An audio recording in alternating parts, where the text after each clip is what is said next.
Good morning everybody.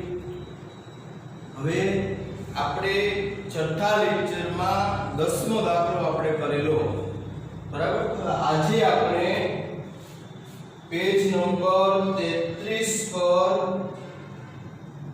દાખલો 11 નો આપણે જોઈશું, બરાબર ને। દરેક જણ ટેક્સ્ટ બુક નો 11મો દાખલો ની રકમ ઓપન કરજો। હવે રકમ હું વાંચું છું, કેટલા ખાતા બનાવવાના। તો ઈશા, સરસ્વતી અને લક્ષ્મી શરૂઆતની મૂડીના પ્રમાણમાં નફો નુકસાન વહેંચી લેતા ભાગીદારો છે, અને નફા નુકસાનનું પ્રમાણ તમને આપી દીધું છે મૂડીના પ્રમાણમાં। તો આપણે જોયું હતું કે મૂડી જે હોય એને આપણે આંકડાને નાના બનાવવાના, મૂડીનું પ્રમાણ શોધવું હોય તો મૂડી પરથી મૂડીનું પ્રમાણ મળે। આગળ જઈએ। 1, 4, 16 ના રોજ તેમના સ્થિર મૂડી ખાતાની બાકી 40, 40, 20 હતી। એટલે મૂડીનું પ્રમાણ આપણે લાવવું હોય તો 40,000, 40,000, 20,000 છે, તો એને ટૂંકું કરો તો 4 શૂન્ય દરેકમાંથી કાઢી નાખો, એટલે 4, 4, 2 એવી રીતના આપણને મળશે। 4, 4, 2 હજી ટૂંકું કરવું હોય તો 2, 2, 1 એવી રીતના મળશે। છતાં આપણે કેલ્ક્યુલેશન કરું છું।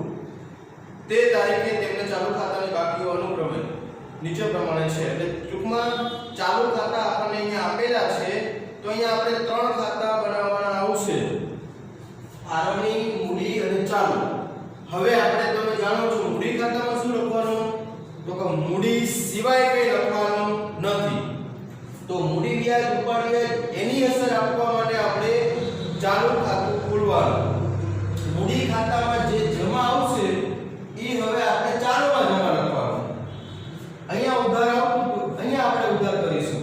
જો કે તમે આગળ જોઈ ગયા છો, તમને ફોર્મેટ સમજાવી ત્યારે પણ સમજાવ્યું હતું, અને આગળ આપણે 9મો દાખલો પણ એના વિશે જોઈ ગયા, બરાબર।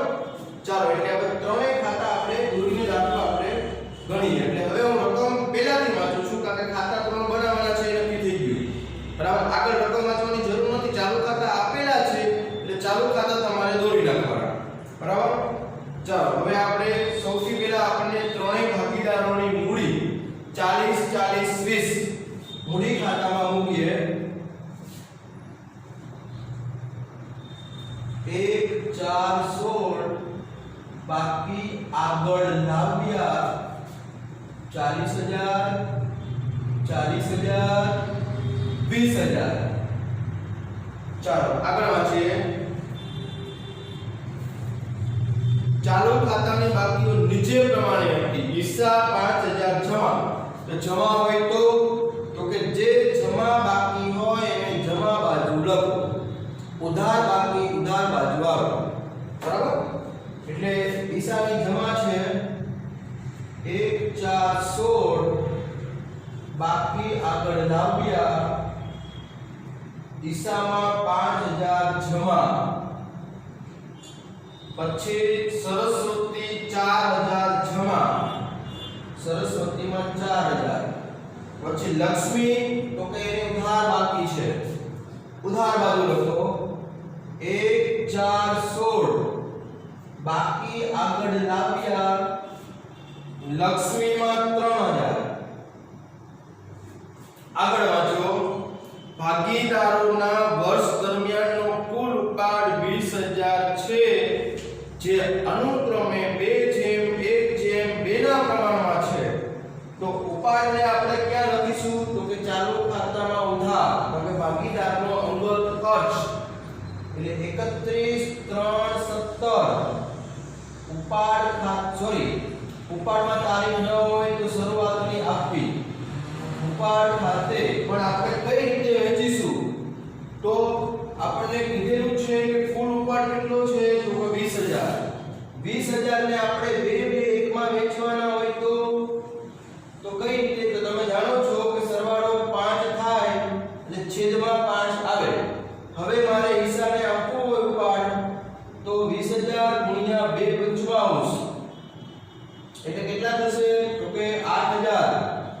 સરસ્વતીમાં પણ 8,000, લક્ષ્મીમાં તો લક્ષ્મીની અંદર 20000 ગુણ્યા 1/55 મતલબ 4000 એટલે 884 જે આપણે બે બે એકના પ્રમાણમાં વહેંચ્યા કહેવાય. એટલે અહીંયા લખીશું ઉપાડ ખાતે 8000 અને લક્ષ્મીમાં 4000. બરાબર. કેવી રીતે વહેંચવા એ તમે જાણો છો. આ કેલ્ક્યુલેશન આપણે વારંવાર કરવાની જરૂર નથી, તમે જાણો છો. હવે ચાલો પછી આગળ વાંચો. મૂડી પર ભાગીદારોના વર્ષ દરમિયાનનો કુલ ઉપાડ આપણે લખી નાખ્યો. હવે આગળ નિશાએ 30/6/16 ના રોજ 3000 અને 1/10/16 ના રોજ 2000 પેટીને લોન પેટે આપ્યા હતા. પેટીની લોન પેટે આપ્યા છે તો હવે પેટીએ લોન ઉપર વ્યાજ ચૂકવવું પડશે બંને ભાગીદારને.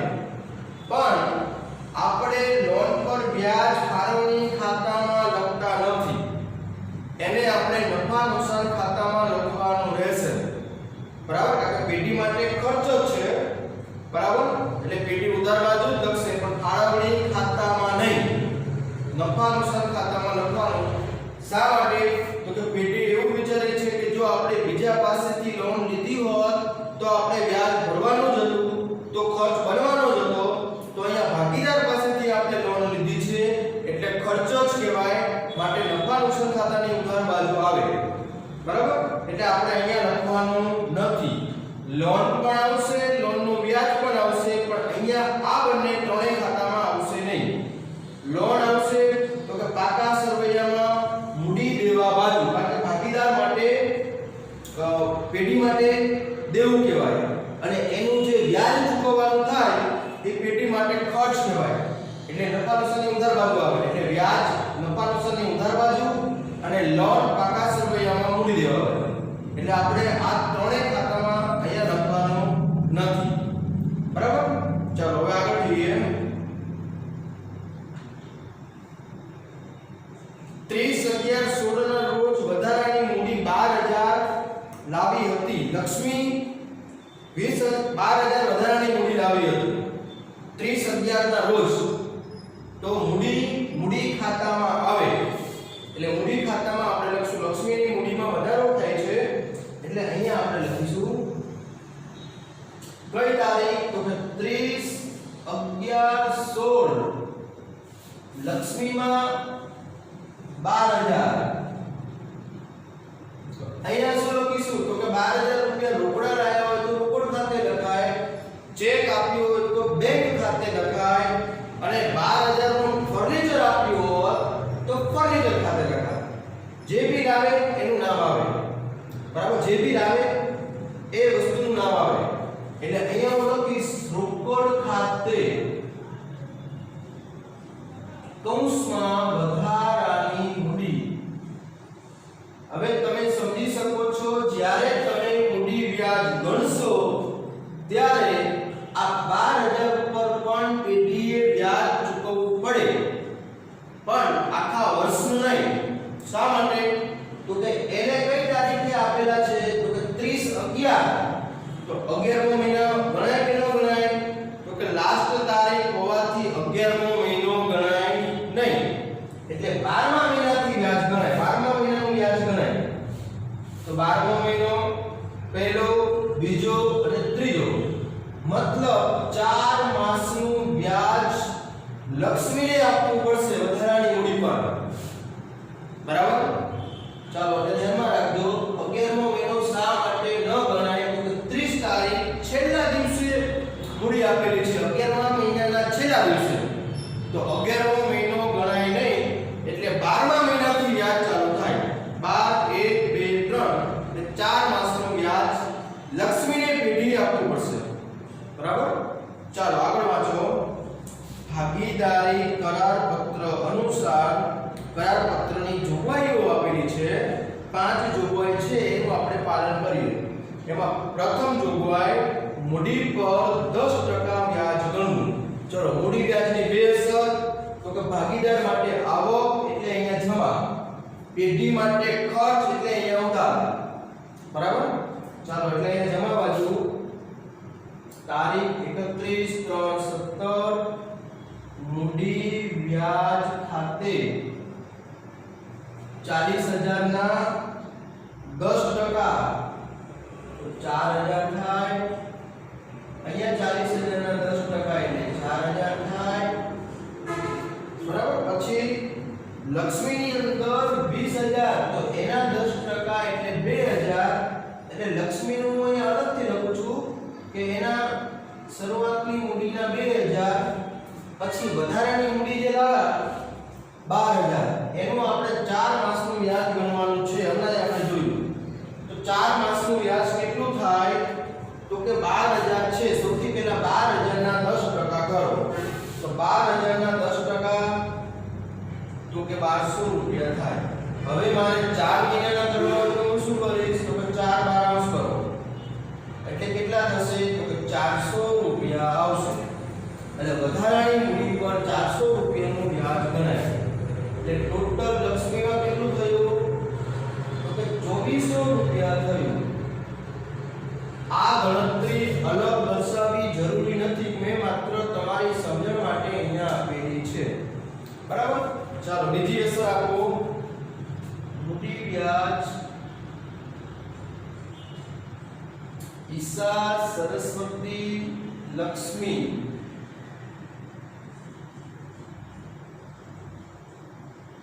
4,000 અને લક્ષ્મીમાં 2400 એટલે 4 4 8 ને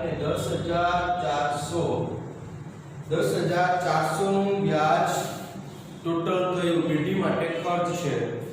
આગળ છે વાંચો, ઉપાડ પર 800 500 700 વ્યાજ વસૂલ કરવું એટલે પેઢી ભાગીદારો પાસેથી લેશે તો ભાગીદારો માટે ખર્ચ થયું, પેઢી લેશે એટલે પેઢી માટે આવક થયું। એટલે ટૂંકમાં અહીંયા આપણને વ્યાજ ગણી આપેલું છે એટલે આપણે કેલ્ક્યુલેશન કરવાની જરૂર નથી। 800 500 700 તો અહીંયા હું ચાલુ ખાતાની ઉધાર બાજુ, ફાળવણી ખાતાની જમા બાજુ એટલે 31 3 17 ઉપાડ વ્યાજ ખાતે તો કે 800 500 અને 700 અહીંયા લખીશ ઉપાડ વ્યાજ ઈશા સરસ્વતી લક્ષ્મી 800 500 અને 700 એટલે 8 ને 5 3 7 20 2,000 રૂપિયા ટોટલ વ્યાજ થશે, જે પેઢી માટે આવક છે એટલે જમા થયું। ચલો હવે આગળ વાંચીએ, ચાલુ ખાતાની શરૂની બાકી પર 8% વ્યાજ ગણવું। તો ચાલુ ખાતામાં તો કે બંનેના જમા છે એટલે બંનેને વ્યાજ મળશે એટલે જમા થશે વ્યાજ, બરાબર। જમા બાકીનું વ્યાજ જમા બાજુ મૂકો, ફાળવણીમાં ઉધાર બાજુ, ફાળવણી ખાતામાં ક્રોસ થશે, બરાબર। ચલો 31 3 17 ચાલુ ખાતાનું વ્યાજ 8% છે એટલે 5 ના 8% 5 * 40 400 પછી અહીંયા 4,000 ના 8% 8 * 32 320 ફાળવણી ખાતાની ઉધાર બાજુ એ લખશું ચાલુ ખાતાની જમા બાકીનું વ્યાજ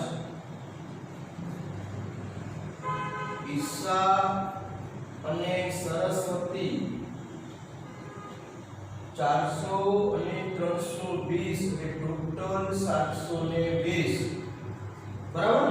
ચલો ત્યાર પછી આગળ સૂચના છે વાંચો, સોરી હજી આપણે ઉધાર બાજુનું વ્યાજ ગણવાનું ને લક્ષ્મીમાં તો 3,000 ના 8% 8 * 23 240 રૂપિયા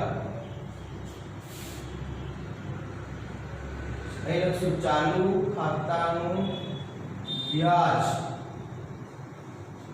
લક્ષ્મીએ ભોગવવું પડે છે કારણ કે ઉધાર બાકી છે। ઉધાર બાકી એટલે પહેલાથી જ એના પેટીમાં માઈનસ કહેવાય, એના જમા નથી। આપણે કોઈ પણ જગ્યાએ આપણી ઉધાર બાકી હોય તો આપણે વ્યાજ ભરવું પડે। બેંકમાં આપણા પૈસા જમા છે તો આપણને વ્યાજ મળે છે, પણ આપણો ઓવરડ્રાફ્ટ હોય તો આપણે ભરવું પડે। તો એવી રીતના લક્ષ્મીનો ઓવરડ્રાફ્ટ જેવું કહેવાય। લક્ષ્મીએ આ 3,000 ઉપર લક્ષ્મીના પૈસા જમા હોત પેઢીમાં તો એને મળે, પણ અહીંયા એને ભરવું પડશે એટલે 240 ભરવું પડે. તો પેઢી માટે શું થયું? તો પેઢી માટે આવો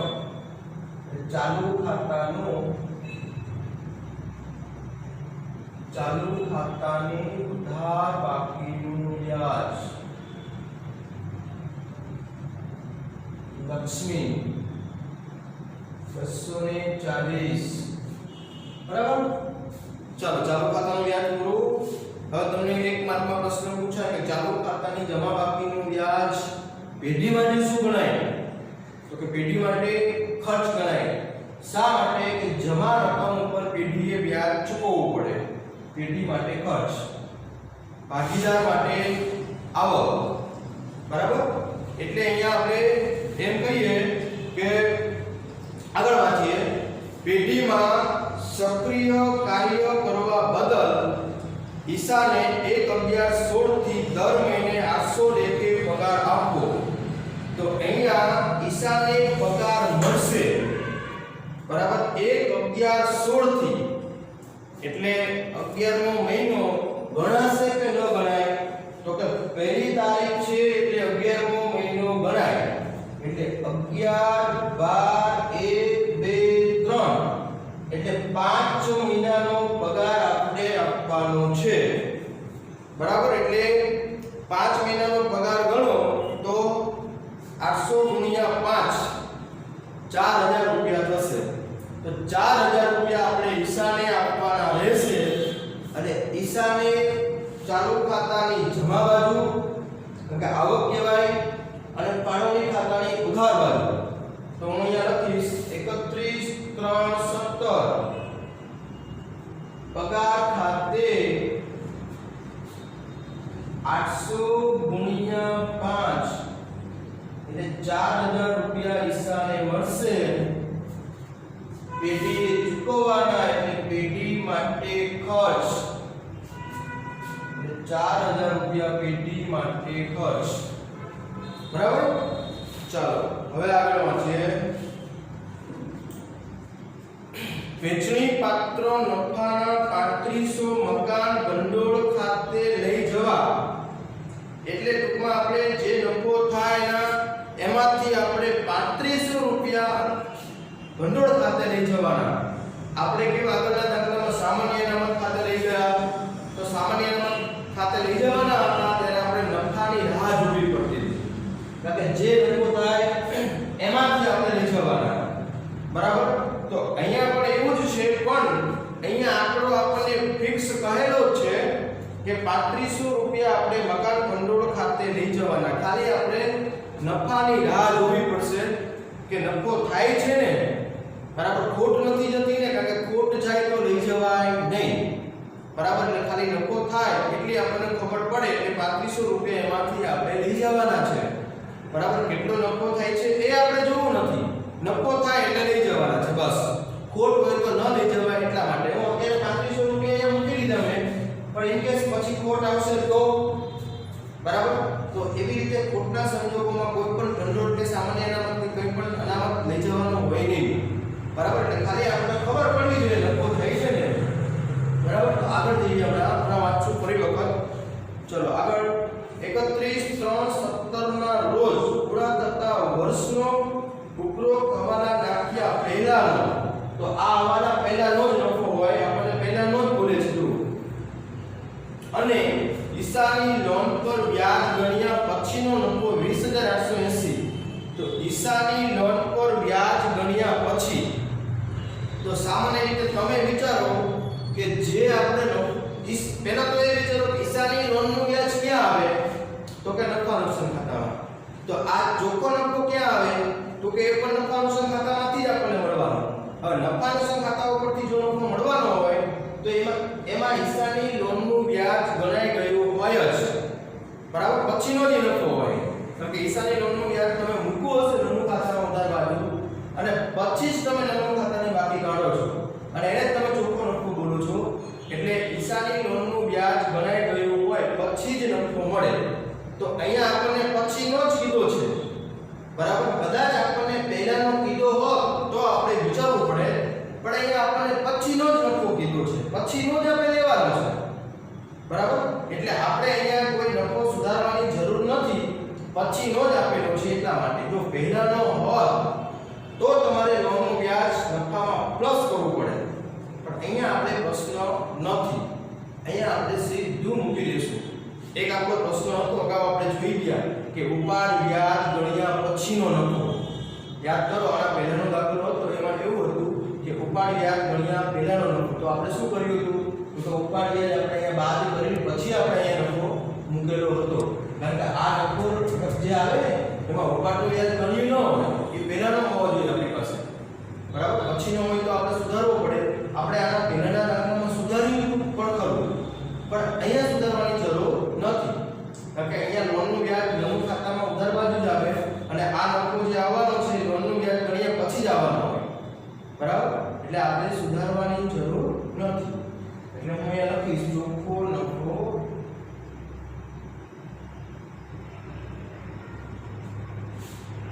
ચોખ્ખો નફો 20880, બરાબર. ચાલો પછી ઉપરની માહિતી પરથી પેઢીનું ફાળવણી ખાતું, મૂડી ખાતા અને ચાલુ ખાતા તૈયાર કરો. બસ એ તો આપણે બનાવ્યું છે. હવે આપણી બધી સૂચનાઓ આવી ગઈ, ખાલી આપણું પેલું એક અનામત લઈ જવાનું છે, એ આપણે વિચારવાનું છે. એમાં આપણે 3500 મકાન ભંડોળ ખાતે લઈ જવાના છે. તો નફો થતો હોય તો લઈ જવાના. તો તમે જોઈ શકો છો નફો તો છે જ, તો 3500 રૂપિયા તમારે મકાન ભંડોળ ખાતે લઈ જવામાં આવશે, બરાબર. તો કેટલો નફો થાય છે એના માટે જુઓ, સરવાળો કેટલો થશે જુઓ.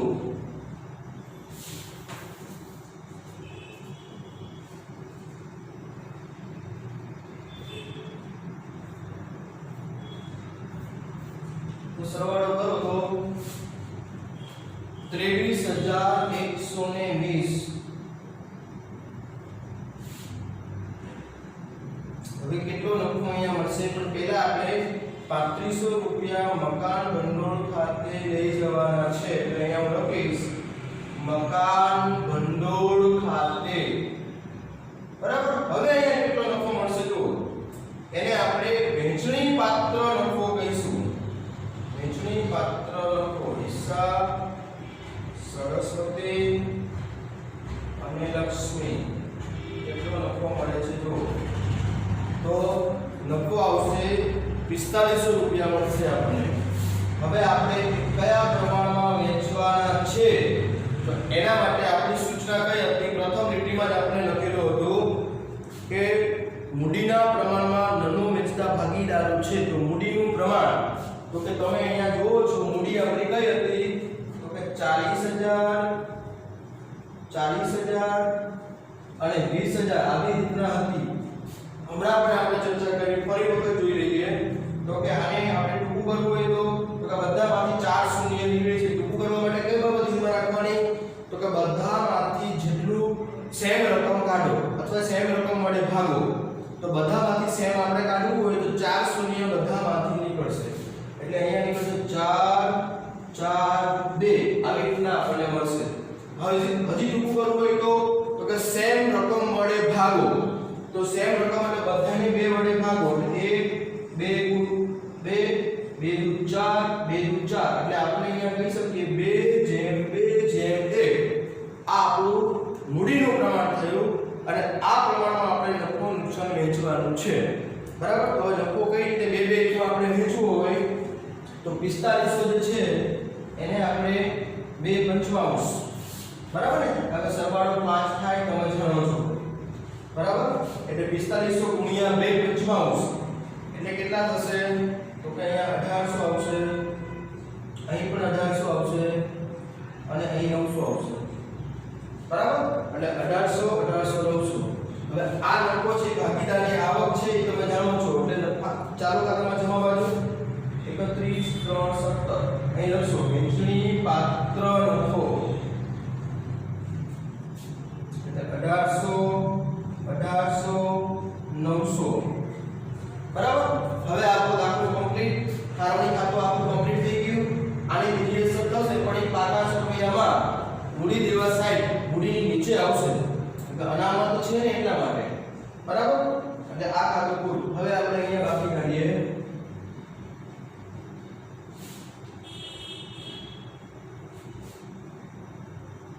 તો ઈસામાં 40 40 અને 32 અહીંયા આપણે બાકી મૂકીશું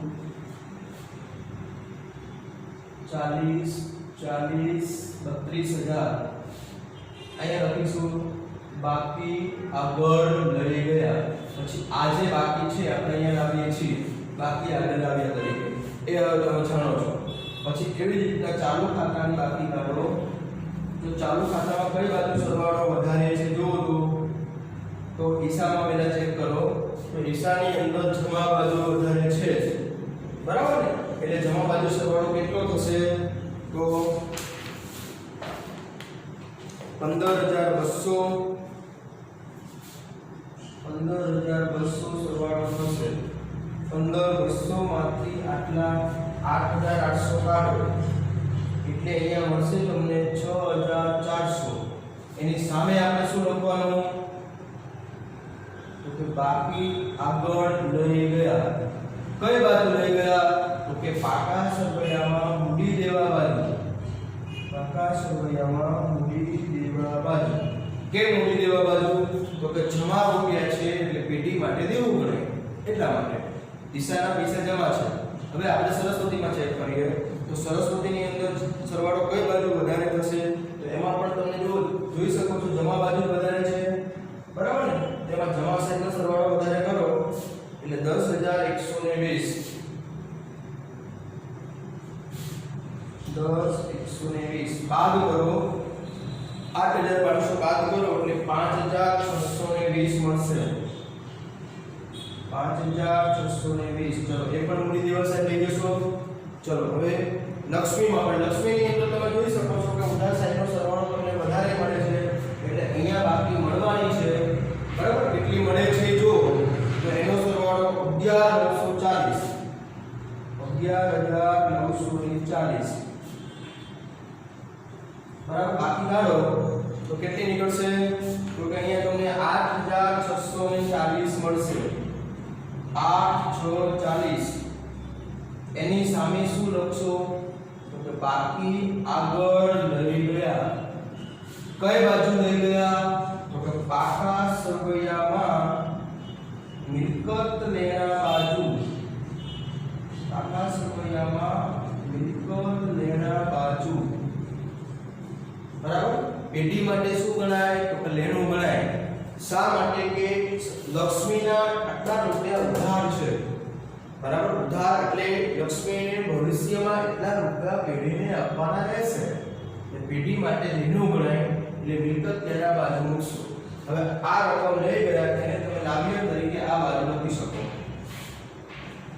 બરાબર અહીંયા લખશો તમે 6400 અને 5620 આ રકમ તમે અહીંયા લખશો બાકી આગળ લખજો બરાબર તો અહીંયા આપણો 11મો દાખલો કમ્પ્લીટ થયો હા તમે જ્યારે દાખલો ટેક્સ્ટબુકમાંથી કરશો ત્યારે હેડિંગ પૂરું આપશો બરાબર ઈશા સરસ્વતી અને લક્ષ્મીની પેઢીનું 31/3/17 ના રૂપ પૂરા કરતા વર્ષનું નફા નુકસાન ફાળવણી ખાતું બરાબર આમાં પૂરું હેડિંગ છે જ પણ અહીંયા તમે પૂરું હેડિંગ લખશો બરાબર તો અહીંયા આખો દાખલો આપણો 11મો દાખલો કમ્પ્લીટ થયો હવે આપણે માત્ર 12મો દાખલો એક છે આપણી પાસે અને પછી તરત જ આપણે ટૂંકા દાખલાઓ આપેલા છે પ્રશ્ન 3 ની અંદર 11 દાખલા આપેલા છે પછી આપણે એ દાખલા જોઈશું અને પછી પ્રેક્ટિસ બુકમાં જે બી ટૂંકા દાખલા હોય એમાં આપણે ધ્યાન કરીશું બરાબર ચલો તો અહીંયા આપણે આજનો લેક્ચર અહીંયા આપણે રાખીએ છીએ જય ગુરુદેવ